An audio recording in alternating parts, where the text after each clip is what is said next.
Few were there when Lucille Ball passed away in 1989. The star, who had 44 million viewers each Monday night, suffered from severe loneliness as she aged. With the exception of the helpers she had hired, her homes were deserted. None of her children showed up. One by one, she lost touch with her famous Hollywood pals. Why did America's beloved comic become a recluse? Everything she had worked for was destroyed by a family secret, betrayal, and money. The story of Lucille Ball's life starts with heartbreak. Typhoid fever took her father's life at the tender age of 3. It happened in February of 1915. The birth of Lucille's younger brother was imminent, and he was only 27 years old. Because her father was a phone company employee, the family had to relocate frequently. The family had previously resided in Montana, New York, and New Jersey before settling in Michigan, where illness struck.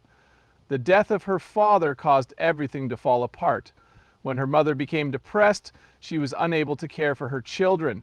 Both Olivia and her younger brother moved in with their grandparents' homes. Eventually, Lucille would claim that tragedy and misfortune were constant companions throughout her youth. There was a single incident from that time that she would never forget. As soon as her mother broke the news that her father had passed away, a picture slipped from the wall. After that, Lucille noticed some little gray sparrows perched outside the kitchen window. She couldn't get that odd detail out of her head. She has been terrified of birds ever since. Images, sketches, or anything else that evoked their likeness were more important to her than actual ones. No matter how famous she became as an adult, she would never knowingly stay in a hotel room decorated with a picture of a bird. She was crippled by her fear. When tragedy struck again, things had just begun to improve. At the age of 12, Lucy was involved in an accident that occurred in the garden. To help her hone her aim, her dad had hidden a gun in a secure location, weighing 22 pounds. By limiting the children to shooting at an empty field, he ensured that they were following the rules. However, an unannounced visitor, a boy of 8 years old from the neighborhood, showed up. As he rose to his feet, the boy took a bullet to the chest as another child opened fire. Because it struck him in the back, he will be paralyzed for life. The family of the boy was successful in court. The house, furniture, and insurance were all taken from Lucille's family. Her grandpa never worked again due to his overwhelming guilt. The town was too dangerous for them to remain there. Last but not least, Lucille said that their family life was shattered by one incident. Afterwards, yet another storm hit. At the tender age of 14, Lucille Ball developed feelings for Johnny DeVita, a local troublemaker who was 21 years old. It infuriated her mother.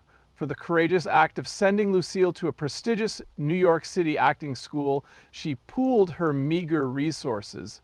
In an effort to steer her daughter away from trouble, she took this action. Nothing went according to plan. Even though they were in the same class, Betty Davis and Lucille had wildly different lives. Davis performed admirably, while Lucille struggled. None of the instructors tried to gloss over the reality. Their message to her was clear. She wasn't good enough. Lucille was told she lacked talent, and her mother's money was even returned in one story. Afterwards, Lucille claimed that the only thing she picked up was how to be afraid. Even though she was rejected, it didn't deter her. A fire was started. To prove everyone wrong and pursue her dream, she returned to New York in 1928. Just when everything was starting to make sense, she contracted rheumatic fever. That was painful. For 2 years, she was unable to move or sing due to the excruciating pain she endured. She stayed in bed and wasted away the years that could have been spent building her business. Many would have crumbled under the pressure. Lucille, she didn't. She considered the instructor's comments, but she persisted anyhow. She actually grew stronger instead. After she began to feel better, she redoubled her efforts. Concurrently, she began working as a model for Hattie Carnegie, a fashion designer. That was crucial. Despite his feelings for Lucille, Carnegie insisted that she undergo a radical transformation. He dyed her brown hair a bright yellow. Lucille acted without hesitation.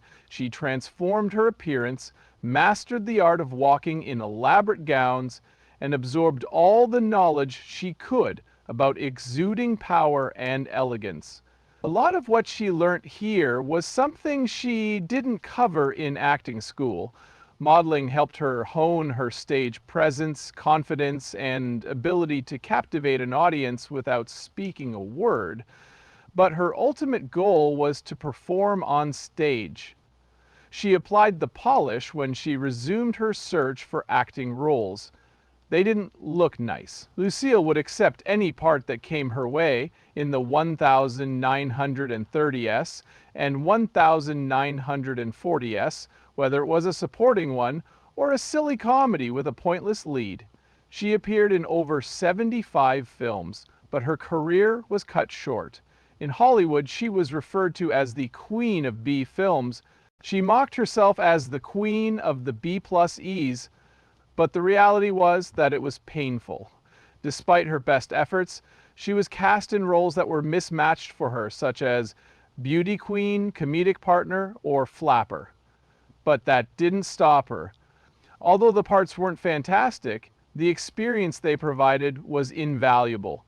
Through her diligent work, she gained extensive knowledge of the industry. She honed her craft over time, and eventually she could dominate Hollywood as an independent star, not as someone else's idea of a star. On the set of Too Many Girls in 1940, Lucille Ball and Desi Arnaz crossed paths. He was a young musician breaking into the Hollywood scene while she had already achieved fame. Something clicked the moment they met. Wish wasted no time in asking if she could rumble. He showed her a few moves and then boldly said, "I can teach you quickly, but only if you go out with me tonight." It had hooked Lucille. Subsequently, she remarked that she had never experienced such rapid love. Desi was a lively, sociable, and attractive young man. The film crew immediately noticed the chemistry. How long the couple plans to stay together is even a matter of speculation for some. It seemed like everything was happening too fast for it to be genuine. But Lucille couldn't resist. According to her, he gave her the creeps. Because he was unpredictable and completely bonkers, she adored him even more. They continued to communicate through pricey, long-distance calls, even after the film ended. Lucille believed she had discussed a price of around $29,000, 0 cents, with him. Their rendezvous took place in New York in November 1940, following a few months. Desi was performing in a theater while Lucille was busy with magazine interviews. During that interview, she expressed her belief that their romance would never be successful when asked about it. On the other hand, she arrived at Desi's house fuming from an argument they had earlier that day over her seeing another woman. Something unexpected happened when that battle ended. Desi proposed to her. They were married that night in Connecticut, just 6 months after meeting. They drove there in their car. Many were taken aback by their marriage. Hollywood looked down on couples with mixed racial backgrounds in the 1940s on or off camera. A Cuban man and a white woman couldn't possibly be a couple. Later on, Lucille wanted Desi to play the role of her husband, so CBS turned down her request to air her radio show on television. Lucille refused to budge, and they doubted the audience would support them. The secret marriage was the most courageous thing she had ever done, she said. She had friends who were certain it would be over soon, and they gave it 6 months, she stated. "I had anticipated a 6-week duration, but problems started immediately following the vacation." Desi performed late into the night with his band, while Lucille rose early for work. Many trips were taken by Desi and his band. Their agendas were highly congruent. Next came the more critical issues. Back when Desi was a kid, she didn't think much of stealing. His father brought him to a brothel when he was 12 years old. Although Lucille felt hurt, he insisted that having sexual relations with other women did not indicate a lack of mental loyalty to her. His increasing alcohol consumption also contributed to the breakdown of their marriage. She was informed of Desi's history with women across the nation before they were married. In 1944, after just 4 years, Lucille decided she'd had enough. She went through with a divorce. Their arguments raged on incessantly. After the fact, Lucy, who was their daughter, recalled a chaotic upbringing. Following the filing of the paperwork, Lucille and Desi were still unable to separate from one another. For some, the meeting was fiery. More than once, they would end the relationship and try again. It became second nature. They held on to one final notion. Collaborating might keep them connected if working separately caused them to drift apart. In 1950, CBS attempted to adapt Lucille Ball's popular radio show My Favorite Husband for television. On the other hand, Lucy surprised everyone. Desi Arnaz, who portrays her real-life husband, also plays her husband on the show, according to her. If only he did that, she would do it. The idea was met with disapproval by the network. My heart belonged to Cuba. His English was terrible. They were under the impression that his American fans wouldn't accept the fact that he was wed to a woman from the United States. Television depictions of mixed-race weddings were uncommon back then, and the practice was illegal in a number of states across the United States. But Lucy kept going. To demonstrate their ability to collaborate, the two of them staged a live performance. They performed musical numbers and comedy routines on a cross-country tour. They were adored by all. They were highly praised. Their chemistry was undeniable. Due to the overwhelming popularity of the tour, CBS eventually caved. With Desi's casting in mind, I Love Lucy came to fruition. Making the show wasn't easy though. CBS preferred to film it in New York, the typical location for television production, but Lucy was adamant about staying in Hollywood. The television industry was forever altered by that decision. In collaboration with director Jess Oppenheimer, Desi helped devise a novel method of shooting simultaneously with 3 cameras in front of an audience in a live studio setting. It posed a risk. They needed to find a studio that was both safe and spacious enough to accommodate an audience. They tracked one down in Hollywood and, with CBS's assistance, got it running again.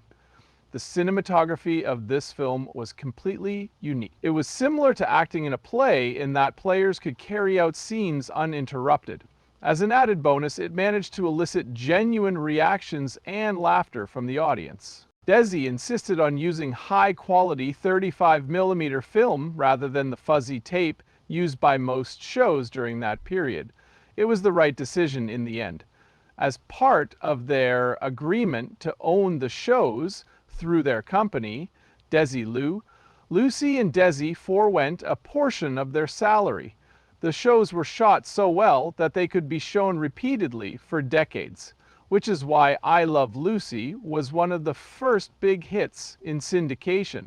Another issue arose for the program in 1952. Lucy was informed that they were expecting a second child. Showing or even discussing pregnancy on television was considered impolite at the time. The show did not sit well with CBS and Philip Morris. No one could watch it on television, they said. Nonetheless, Lucy and Desi persisted. Avoiding the subject or hiding her behind props were both out of the question. Instead, the authors cleverly devised a method to circumvent the issue. They would bring up her pregnancy in passing throughout the story, but they would never actually say pregnant.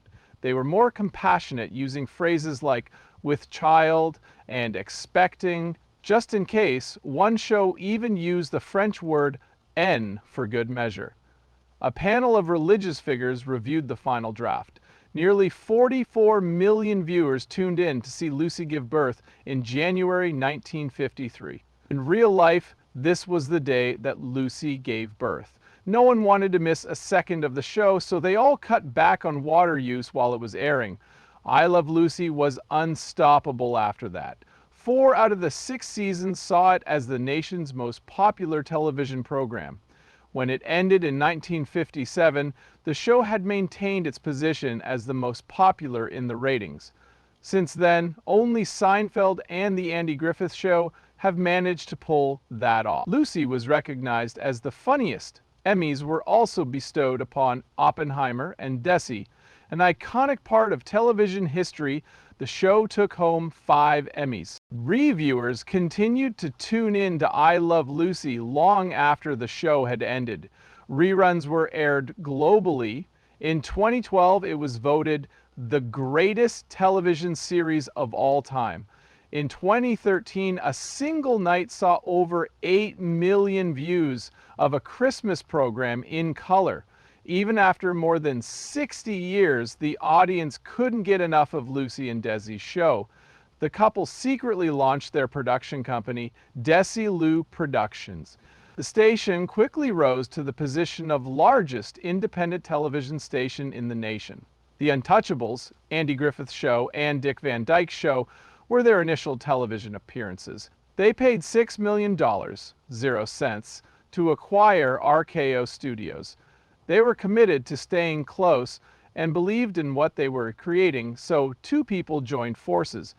In 1960, though, Lucy and Desi's marriage had already ended. The subsequent event astounded all onlookers. Lucy paid $2.00 to acquire Desi's shares. I became Lacy Lou's boss and earned $5 million. No major Hollywood studio had ever before had a female CEO until that moment. She was unbelieved by many. Some thought she was funny but had no business acumen. However, Lucy disproved their claims. While she was still a part of The Lucy Show, she oversaw large budgets, negotiated deals, made difficult executive decisions, and planned for the future. Even though few were considering it, she went so far as to launch a distribution company within Desi-Lu to manage reruns. After that, in 1966, Lucy did something very courageous. Despite widespread skepticism, she greenlit the highly budget Star Trek and Mission Impossible series. According to her team, the shows were deemed too risky, costly, and bizarre. Unfortunately, Lucy trusted her instincts. She even misunderstood Star Trek at one point, thinking it was about a tour of famous people.